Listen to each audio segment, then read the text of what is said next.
Alright guys, welcome back to Formula 1 News. One of the big players in the drivers' market going forward will be Alex Albon of Williams. Rumours emerging that he has spoken to over potentially 5 teams in recent days that are interested in his services to joining their team either next year or certainly the year after in 2025. Ferrari have been rumoured to be one of these teams. Could we see a lineup of Charles Leclerc and Alex Albon within a reasonable period of time? But I want to try to hear your perspective in the comments below. Hit the like button if you enjoy. Subscribe if you're new as always, I greatly appreciate it. It is race week yet again. We're going to Zandvoort this week. It's been a long summer break, not much happening to be fair. I didn't do a video yesterday because I was away, but nonetheless, we're back in business, baby. This is Zandvoort, getting ready for the upcoming weekend, of course. Before we get there, though, did want to mention a couple of spicy things, potentially involving McLaren and Red Bull, just because we get, a nice table here with some old friends. But here's Adrian Newey, and of course, on the other side, you've got Zach Brown, and they actually did a bit of a hat swap here, where Newey put on this McLaren hat, and Zach Brown had on the Red Bull hat. Do wonder if there's any, okay, it's not a meeting with Christian Horner, but there has been rumours as to whether McLaren might consider alternatives going into 2026. They're not going to be a works team, McLaren, like Aston Martin are with Honda in 26. As it stands, McLaren will still buy Mercedes engines in 2026, but I'm sure Zach Brown will be considering some other possibilities, and the possibility of Red Bull powertrains supplying McLaren is maybe not entirely off the cards. So there's lots of, things that are going to be interesting on that front going forwards that we're going to have to stay tuned for. Speaking of McLaren, Helmut Marko did have some words for them actually, and says that, look, Mercedes should be the team, if there is a team, to challenge Red Bull for the rest of the season, if anyone is to. McLaren, we saw an upward trend, but we expected more in the last race before the summer break, right? Because they had a couple of good results in a row, and Spa wasn't quite the same, and you can totally understand why, given the way the car was that weekend. But nonetheless, I think Red Bull maybe were expecting more. As they said, we expected for more from McLaren. It's almost like they want somebody to challenge them at this point. It's almost getting a little bit boring at the front. Now, speaking of the drivers' market, Red Bull have confirmed, Christian Horner has said, that Ricciardo is definitely an option for 2025. They're still going with this whole idea that Perez is going to stay, and to be honest, at this rate, he probably will, given the fact that they're going to win both championships, Verstappen's dominating. It's okay, but I wouldn't completely rule out Perez getting changed for next season. But if so, would it be Ricciardo? Maybe. Or will they wait one more year? Are there better options at that point? That's a possibility, because we're going to discuss Alex Albon here in a second. He, of course, had his stint in the Red Bull. You can say he squandered it or whatever. Maybe it was too early for him. It was early days in his career. He got that big opportunity at Red Bull. Didn't go well alongside Max Verstappen. Okay, had his ups and his downs. Perez has done a stellar job with respect to Verstappen, to be honest, compared to the likes of Gasly and the likes of Albon. But has Albon developed a lot since then? Yes. Would he be a much better partner to Max Verstappen now than he was back then? I would say yes as well. Doesn't mean Ricciardo isn't going to get the seat, but it does mean that teams are looking at Alex Albon now. Before we get to Ferrari on this, also, Gunter Steiner's been having a go at them, saying that we know that Haas's tyre degradation is like their major weakness. Poor Nico Hülkenberg will put in such a great quali, and then he just drops like a stone in the Grand Prix because it can't manage its tyres at all, that car. And Steiner has before made the point that this is in part due to some of the things they take from Ferrari, right? Haas pretty much buy as much as they possibly can from Ferrari, suspension, gearbox, all of this type of stuff. And there must be something in that, because Ferrari's tyre deg has also not been good, either in recent times and certainly this season as well. To be honest, last season was definitely notable as an issue. This season it's also been the case as well to a certain degree, and the Haas probably has it even worse than the Ferrari does. So Steiner's saying, look, Ferrari, it's your problem, and if you solve it for your car, maybe it'll help with our car as well, and Ferrari have to think about that. The issue is that they can no longer be conservative with their kind of trajectory of their development, and it's the same thing with Mercedes. They have to be aggressive, as Fred Vasseur says, which is going to be risky, but Ferrari will have to pull out all the stops, because if Mercedes and Ferrari have another season of kind of being a little bit more conservative in their design, Red Bull are going to win anyway, so they probably have to be more aggressive, and it might mean that next season Red Bull win by even more than this year if both teams get it wrong. But they are going to be aggressive, they're going to try and find margins, there's going to be a lot of copying of the RB19, absolutely, for next season across the top teams. They will keep some of their own ideas in there for sure. And what's the driver pairing going to be? Because a rumour came out now at the start of July that Carlos Sainz leaving Ferrari at the end of his contract, presumably after next season, but you just never know with contracts here in Formula 1.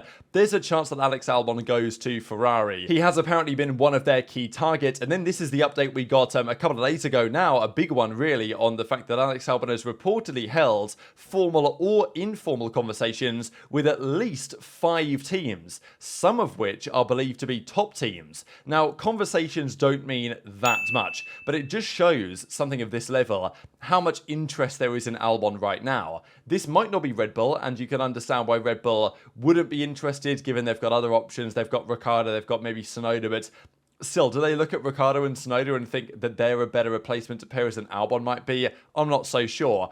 There is that existing relationship. I'm pretty sure Alex Albon still has a page on like the Red Bull website somewhere that they just didn't take down after he left the team and the entire organisation, right? Because he was no longer part of Toro Rosso in recent years. He's gone to Williams and done a very good job since his return. So which 5 teams do we expect to have had conversations? Of course, Williams, he could well stay there. Williams are moving forwards right now, but will they be competing for championships in the next 5 years? Probably not, so let's be honest. But he is making a very good account of himself to top teams. Would Mercedes be speaking to Albon? Possibly, but I don't really think that they expect Hamilton to go anywhere, nor is Russell. So I really think it's either Red Bull as far as top teams go, or certainly Ferrari. I think Ferrari are definitely involved in these discussions. The reports have justified that being the case as well. And if you're Ferrari, you've got to think Albon could be possibly a great target, right? Sainz is probably going to go for next year as well, as is his contract. After that, he's probably going to leave.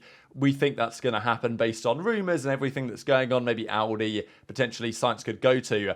That would leave the door ajar for Albon to come in. Could Aston Martin be discussing? Possibly as well. Alonso, don't know how many years he's got left. Maybe 1 more, maybe 2 more, right? Hopefully he goes for another 5-10 years. But I don't really think that's going to happen at this point, and Stroll we don't perceive to be going anywhere either. So maybe Aston Martin. McLaren are probably quite happy with what they're doing, but they might perceive a world in which Norris gets poached away by Red Bull, for example, and they might need to replace that seat with an Albon. So Albon is in a great position right now because he's driving great for Williams, and he's getting all these offers and interest from teams that are in a better position than Williams, which puts him in a very nice spot.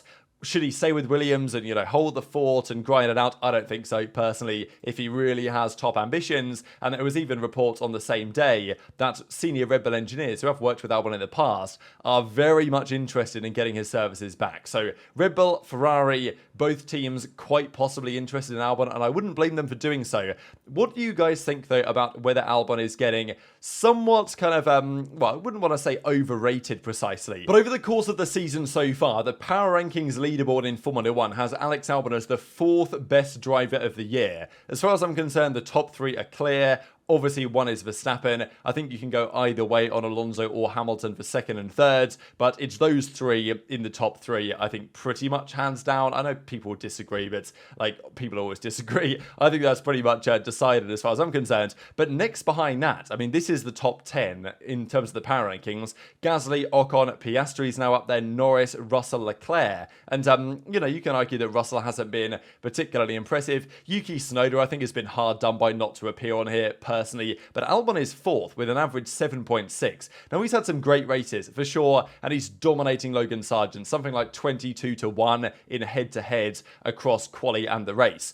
But again, Alex Albon was up against Latifi last year, and then he was up against this season, obviously, Sargent, right?